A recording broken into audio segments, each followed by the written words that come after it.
ಎಲ್ರಿಗೂ ನಮಸ್ಕಾರ. ಸ್ಯಾಟಿಸ್ಫ್ಯಾಕ್ಷನ್ನ ಮತ್ತೊಂದು ಎಪಿಸೋಡ್ಗೆ ನಿಮ್ಮೆಲ್ಲರಿಗೂ ಸ್ವಾಗತ. ವೆಲ್ಕಮ್. ಇವತ್ತಿನ ಟಾಪಿಕ್ಕು ನಿಧಾನಿಸು ನಿಧಾನಿಸು ಅಂತ. ಈ ನಿಧಾನಿಸು ಅಂತ ಯಾರಿಗೆ ಹೇಳುತ್ತಿದ್ದೀನಿ ಅಂತ ನಿಮಗಿನ್ನು ಸ್ವಲ್ಪ ಹೊತ್ತಲ್ಲೇ ಗೊತ್ತಾಗತ್ತೆ.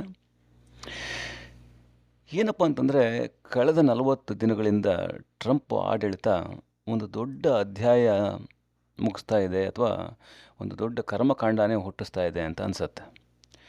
ಏನು ಜನವರಿ 20ರಿಂದ ಆಡಳಿತವನ್ನು ಹಸ್ತಾಂತರ ಮಾಡಿಕೊಂಡು ದಿನದಿಂದ ದಿನಕ್ಕೆ ಇನ್ನೇನು ನಾಳೆನೇ ಅಧಿಕಾರ ಮುಗಿಯುತ್ತೆ ಅನ್ನೋ ರೀತಿಯಲ್ಲಿ ಟ್ರಂಪ್ ಆಡಳಿತ ಮುಂದುವರಿತಾನೇ ಇದೆ. ದಿವಸಕ್ಕೊಂದು ಸುದ್ದಿ, ದಿವಸಕ್ಕೊಂದು ಶಾಕ್ ಜನಗಳಿಗೆ.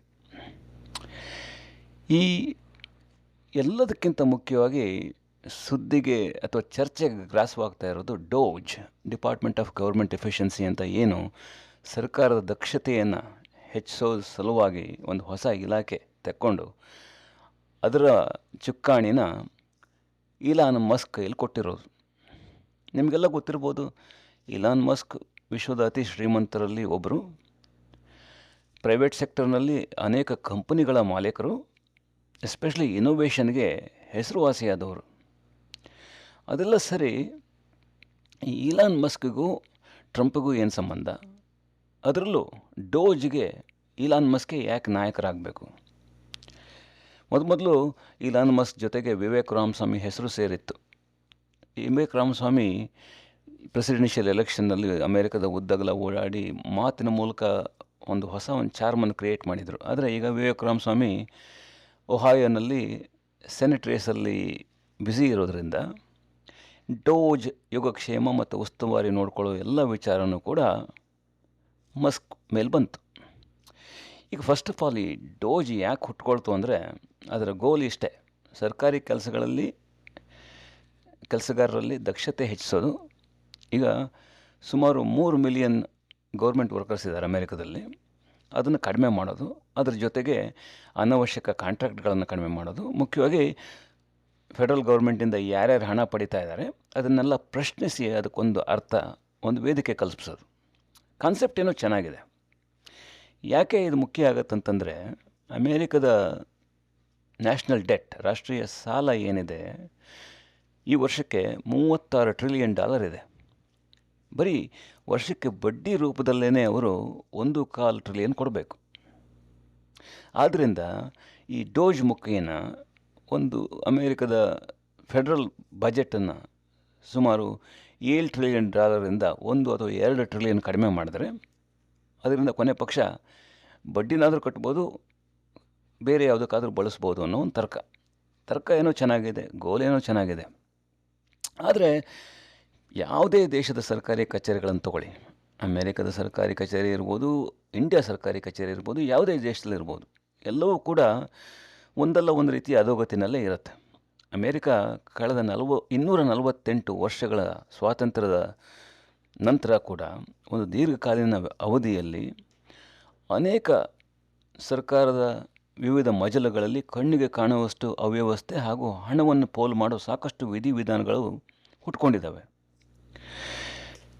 ಈ ಕಳೆದ ವರ್ಷ ವಾಲ್ ಸ್ಟ್ರೀಟ್ ಜರ್ನಲ್ ಒಂದು ಆರ್ಟಿಕಲ್ ಬಂದಿತ್ತು. ಇಲಾನ್ ಮಸ್ಕ್ ಮತ್ತು ವಿವೇಕ್ ರಾಮಸ್ವಾಮಿ ಪ್ರಕಟಿಸಿರೋ ಪ್ರಕಾರ ಇನ್ನು 2 ವರ್ಷದಲ್ಲಿ, ಅಂದರೆ ಅಮೇರಿಕ ತನ್ನ 250ನೇ ಸ್ವಾತಂತ್ರ್ಯೋತ್ಸವವನ್ನು ಆಚರಿಸ್ಕೊಳ್ಳೋ ಹೊತ್ತಿಗೆಲ್ಲ ಡೋಜ್ ತನ್ನ ಕಾರ್ಯಕೌಶಲ ಮುಗಿಸ್ಬೇಕು, ಸರ್ಕಾರದ ಖರ್ಚು ಮತ್ತು ವೆಚ್ಚವನ್ನು ಸುವ್ಯವಸ್ಥಿತವಾಗಿ ಕಡಿಮೆ ಮಾಡಿ ತಾನು ಹಾಕ್ಕೊಂಡಿರೋ ಗುರಿ ಮುಟ್ಟಬೇಕು ಅಂತ. ಸೊ ಈಗ ಪ್ರಶ್ನೆ ಏನು ಅಂದರೆ, ಈ ಡೋಜ್ ಹೋಗ್ತಿರೋ ವೇಗದಲ್ಲಿ ತಾನು ಹಾಕಿಕೊಂಡ ಗುರಿನ ಮುಟ್ಟುತ್ತಾ? ಅಕಸ್ಮಾತ್ ಅದು ಗುರಿ ಮುಟ್ಟೋದೇ ಹೌದಾದರೆ ಅದಕ್ಕೆ ಅಮೇರಿಕನ್ ಜನತೆ ಯಾವ ಬೆಲೆಯನ್ನು ತೆರಬೇಕು? ಇದರಿಂದ ರಾಷ್ಟ್ರೀಯ ಮತ್ತು ಅಂತಾರಾಷ್ಟ್ರೀಯ ಮಟ್ಟದಲ್ಲಿ ಯಾವ್ಯಾವ ಪರಿಣಾಮಗಳನ್ನು ಯಾರ್ಯಾರು ಎದುರಿಸಬೇಕಾಗತ್ತೆ? ಹಾಗೂ ಸರ್ಕಾರ ಮತ್ತು ಸರ್ಕಾರಿ ಅಧೀನ ಸಂಸ್ಥೆಗಳು ಏನಿದಾವಲ್ಲ, ಅವುಗಳಿಗೆ ಏನೇನು ಹೊಸ ನಿಲುವುಗಳು, ಕಾಯಕಲ್ಪಗಳನ್ನು ಮಾಡಿಕೊಡ್ತಾರೆ ಇವರು. ಆ್ಯಂಡ್ ಮೋರ್ ಇಂಪಾರ್ಟೆಂಟ್ಲಿ, ಈ ಡೋಜ್ಗೆ ಯಾವತ್ತಾದರೂ ಕೊನೆ ಇದೆಯಾ ಅಥವಾ ಇದು ಯಾವತ್ತೂ ಇರುವಂಥದ್ದಾ ಅಂತ ಎಲ್ಲದಕ್ಕೂ ಕಾದು ನೋಡಬೇಕಾಗತ್ತೆ. ಈಗ ನಾನು ಮೊದಲೇ ಹೇಳಿದಾಗೆ, ಯಾವುದೇ ಒಂದು ದೇಶ ಅಲ್ಲಿ ಸರ್ಕಾರಿ ವ್ಯವಸ್ಥೆ ಮತ್ತು ಅಲ್ಲಿನ ಖಾಸಗಿ ಕಂಪ್ನಿಗಳ ವ್ಯವಸ್ಥೆಗೆ ಹೋಲಿಸಿದಾಗ ಬಹಳಷ್ಟು ವ್ಯತ್ಯಾಸ ಇರುತ್ತೆ. ಯಾಕಂದರೆ ಸರ್ಕಾರಿ ವ್ಯವಸ್ಥೆ ಅಂದ್ರೇ ನಿಧಾನ, ಹಿಂದುಳಿದವು. ಯಾಕಂದರೆ ಅಲ್ಲಿ ಖಾಸಗಿ ಕಂಪ್ನಿ ಥರ ತ್ವರಿತವಾಗಿ ಡಿಸಿಷನ್ ತೊಗೊಳಕ್ಕಾಗಲ್ಲ, ಅಷ್ಟೇ ಮುಂದೆ ಹೋಗೋಕ್ಕೂ ಆಗಲ್ಲ. ಎವ್ರಿ 4 ಇಯರ್ಸ್ ಒಂದಲ್ಲ ಒಂದು ಗೌರ್ಮೆಂಟು ಅಥವಾ ಅಧಿಕಾರ ವ್ಯವಸ್ಥಿತವಾಗಿ ಬಂದು ಅವ್ರು ಹೇಳಿದಾಗೆ ಸರ್ಕಾರಿ ಸ್ವಾಮ್ಯದ ಒಂದು ಏನು ಕಂಪನಿಗಳು ಅಥವಾ ಒಂದು ಡಿಪಾರ್ಟ್ಮೆಂಟ್ಗಳು ಏನಿದೆ ಅವೆಲ್ಲ ಸರ್ಕಾರದ ನಿಟ್ಟಿನಲ್ಲಿ ನಡಿಬೇಕು. ಈ ಸರ್ಕಾರಿ ಸ್ವಾಮ್ಯದ ವ್ಯವಸ್ಥೆನ ಆಯಾ ದೇಶದ ಅತಿ ಯಶಸ್ವಿ ಕಂಪನಿಗೆ ವಹಿಸ್ಕೊಟ್ಬಿಟ್ರೆ ಹೇಗೆ ಅನ್ನೋ ಒಂದು ಕುತೂಹಲ ಎಲ್ಲರಿಗೂ ಇರ್ಬೋದು. ಈಗ ಅಮೇರಿಕದಲ್ಲಿ ಇರೋ ಗೌರ್ಮೆಂಟ್ ಆ್ಯಕ್ಟಿವಿಟೀಸ್ ಎಲ್ಲ ನೀವು ಆ್ಯಪಲ್, ಗೂಗಲ್, ಅಮೆಝಾನ್, ಮೆಟಾ ಈ ಥರ ಕಂಪ್ನಿಗಳಿಗೆಲ್ಲ ಕೊಟ್ಟು ನೋಡಿದ್ರೆ ಅವ್ರೇನಾದ್ರು ಚೆನ್ನಾಗಿ ನಡೆಸ್ತಾರಾ ಅನ್ನೋ ನಿಮ್ಮ ಕುತೂಹಲ ಬರುತ್ತೆ. ಆದರೆ ಎಂಥವ್ರು ಕೂಡ ಹೇಳ್ಬೋದು, ನೀವೇನಾದರೂ ಈ ಸರ್ಕಾರಿ ವ್ಯವಸ್ಥೆನ ದೊಡ್ಡ ಕ್ಯಾಪಿಟಲಿಸ್ಟಿಕ್ ದೊಡ್ಡ ಕಂಪ್ನಿಗೆ ಏನಾದ್ರು ಕೊಟ್ಟರೆ ಆ ವ್ಯವಸ್ಥೆ ಹೆಚ್ಚು ದಿನ ಬಾಳಲ್ಲ ಅಂತ.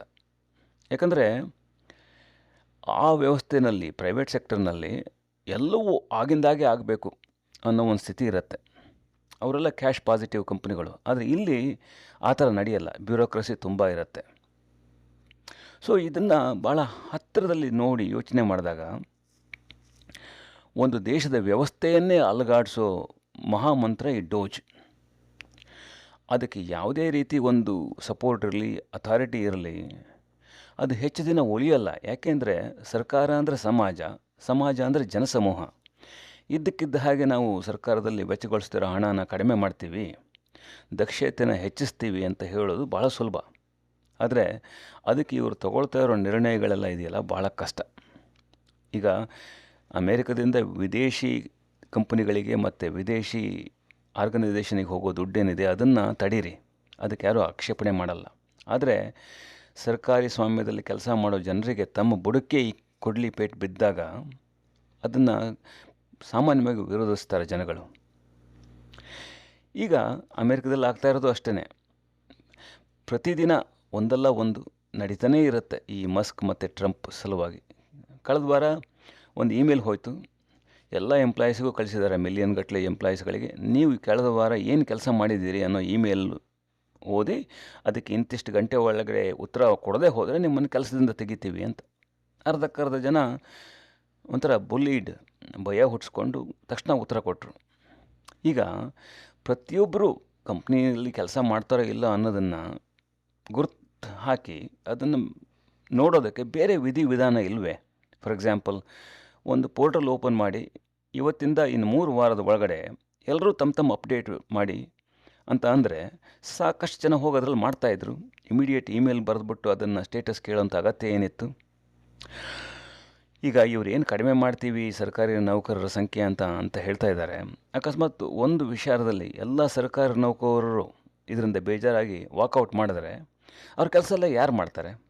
ಈಗ ಸರ್ಕಾರಿ ನೌಕರರು ಅಂದರೆ ಒಬ್ಬ ಪ್ರೊಫೆಸರ್ ಇರ್ಬೋದು, ಒಬ್ಬ ಸೆಕ್ಯೂರಿಟಿ ಗಾರ್ಡ್ ಇರ್ಬೋದು, ಒಬ್ಬ ರಿಸರ್ಚ್ ಅಸಿಸ್ಟೆಂಟ್ ಇರ್ಬೋದು, ಅಥವಾ ದೇಶನೇ ರಕ್ಷಣೆ ಮಾಡ್ತಾ ಇರೋ ಸೈಬರ್ ಇಂಜಿನಿಯರ್ ಇರ್ಬೋದು, ಅಥವಾ ಎಕನಾಮಿಸ್ಟ್ ಇರ್ಬೋದು. ಇವರೆಲ್ಲರ ಕೆಲಸಕ್ಕೂ ವ್ಯತ್ಯಾಸ ಇದೆ ಅಲ್ವಾ? ಪ್ರತಿದಿನ ಅವರು ತಮ್ಮ ಒಂದು ಸ್ಟೇಟಸನ್ನು ಕೊಡೋದು ಅಷ್ಟು ಸುಲಭ ಅನಿಸಲ್ಲ. ನನ್ನ ಪ್ರಕಾರ ಟ್ರಂಪ್ ಮತ್ತು ಮಸ್ಕ್ ಇವರು ಮಾಡ್ತಾ ಇರೋ ಯೋಚನೆ ಸರಿ ಇದೆ. ಆದರೆ ಅವರಿಗೆ ಸ್ವಲ್ಪ ಅಗತ್ಯವಾದ ಪೇಷನ್ಸ್ ಬೇಕು. ಅದಕ್ಕೆ ನಿಧಾನಿಸು ಅಂತ ಹೇಳ್ತಾ ಇರೋದು. ಇವರು ಸ್ವಲ್ಪ ಕಾಲ ತಮ್ಮ ಚಿಂತನೆಗಳನ್ನು ಹೋಲ್ಡ್ ಮಾಡಿ ಪ್ರತಿಯೊಂದು ಸೆಕ್ಟರ್ನ ಎಲ್ಲ ಉದ್ಯೋಗಗಳನ್ನು ಗೋಳು ಹೊಯ್ಕೊಂಡು ಅವರ ಕುಟುಂಬಗಳನ್ನು ಬೀದಿ ಪಾಲು ಮಾಡಿ ಸುಮ್ಮನೆ ಒಂದು ಅನಗತ್ಯ ಕ್ರಾಂತಿಯನ್ನು ಹುಟ್ಟಾಕೋ ಬದಲು ಅವರ ಐಡಿಯಾಗಳು ಏನಿದೆ ಅದನ್ನು ಒಂದು ಸರಿಯಾಗಿ ನಿಭಾಯಿಸೋ, ಒಂದು ವ್ಯವಸ್ಥಿತವಾಗಿ ನಿರ್ವಹಿಸೋ ಒಂದು ಸ್ಮಾಲ್ ಟೀಮನ್ನು ಕಟ್ಟೋದು ಬಹಳ ಮುಖ್ಯ. ಈ ನಿಟ್ಟಿನಲ್ಲಿ ಡೋಜ್ಗೆ ಅರ್ಜೆಂಟಾಗಿ ಬೇಕಾಗಿರೋದು ಒಂದು ಎಕ್ಸಿಕ್ಯೂಷನ್ ಟೀಮ್. ಅದು ಅನುಭವಿ ಇರಬೇಕು ಮತ್ತು ವ್ಯವಸ್ಥಿತವಾಗಿ ಕಾರ್ಯ ನಡೆಸಬೇಕು. ಐಡಿಯಾಸ್ ಆರ್ ಡೈಮ್ ಎ ಡಜನ್ ಅಂತ ಹೇಳ್ತಾರೆ. ಸುಮ್ಮನೆ ಒಂದು ಐಡಿಯಾ ತೊಗೊಂಡ್ಬಿಟ್ಟು ನಾನು ಎಲ್ಲರನ್ನೂ ಮನೆಗೆ ಕಳಿಸ್ತೀನಿ ಅಂತ ಹೇಳೋದು ಚೈಲ್ಡಿಶ್. ಅದು ಹೆಚ್ಚು ದಿನ ನಡೆಯಲ್ಲ. ಆನ್ ದ ಅದರ್ ಹ್ಯಾಂಡ್ ಅದೇ ಒಂದು ಐಡಿಯಾ ಇಟ್ಕೊಂಡು ಅದನ್ನು ಒಂದು ವ್ಯವಸ್ಥಿತವಾಗಿ ಒಂದು ಟೀಮ್ ಮೂಲಕ ಎಕ್ಸಿಕ್ಯೂಟ್ ಮಾಡಿದಾಗ, ಎಲ್ಲರಿಗೂ ಸರಿಯಾಗಿ ಕಮ್ಯುನಿಕೇಟ್ ಮಾಡಿದಾಗ ಸ್ವಲ್ಪ ಟೈಮ್ ಏನೋ ತಗೊಳತ್ತೆ, ಆದರೆ ರಿಸಲ್ಟ್ ತುಂಬ ಚೆನ್ನಾಗಿ ಬರುತ್ತೆ. 100 ವರ್ಷಗಳ ಕಾಲ ಬಸವನ ಹುಳುವಿನಂತೆ ತೆವಳ್ತಾ ಇರೋ ಒಂದು ಸರ್ಕಾರಿ ಸಾಮ್ಯದ ವ್ಯವಸ್ಥೆನ ನಾನು 3 ತಿಂಗಳಲ್ಲಿ, 6 ತಿಂಗಳಲ್ಲಿ, 30 ತಿಂಗಳಲ್ಲಿ ಚೇತರಿಸ್ಕೊಳ್ಳೋ ಹಾಗೆ ಮಾಡ್ತೀನಿ. ಆಮೇಲೆ ಹಲವಾರು ರೀತಿಯಿಂದ ನೆನೆಗುದಿಗೆ ಬಿದ್ದಿರೋ, ಸಾಲದ ಕೂಪದಲ್ಲಿ ತೊಳಲ್ತಾ ಇರೋ, ಅರಾಜಕತೆಯಲ್ಲಿ ಬಳಲ್ತಾ ಇರೋ ವ್ಯವಸ್ಥೆನ ನಾನು 30 ತಿಂಗಳಲ್ಲಿ ನೆಟ್ಟಿಗೆ ಮಾಡ್ತೀನಿ ಅನ್ನೋದು ರಿಯಲಿ ಮೂರ್ಖತನದ ಪರಮಾವಧಿ ಅಂತಲೇ ಹೇಳ್ಬೋದು. ಮೋರ್ ಇಂಪಾರ್ಟೆಂಟ್ಲಿ, ಪ್ರಪಂಚಕ್ಕೆ ಕ್ಯಾಪಿಟಲಿಸಮನ್ನು ಪಾಠ ಮಾಡೋ, ಪ್ರಪಂಚಕ್ಕೆ ಲೀಡರ್ಶಿಪ್ಪನ್ನು ಕಲಿಸೋ America certainly can do better. America can definitely do better than this. So, entire Doge and all this nonsense must stop right away. ಅದಕ್ಕೆ ನಿಧಾನಿಸು ಅಂತ ರೆಕಾರ್ಡ್ ಮಾಡ್ತಾ ಇದ್ದೀನಿ.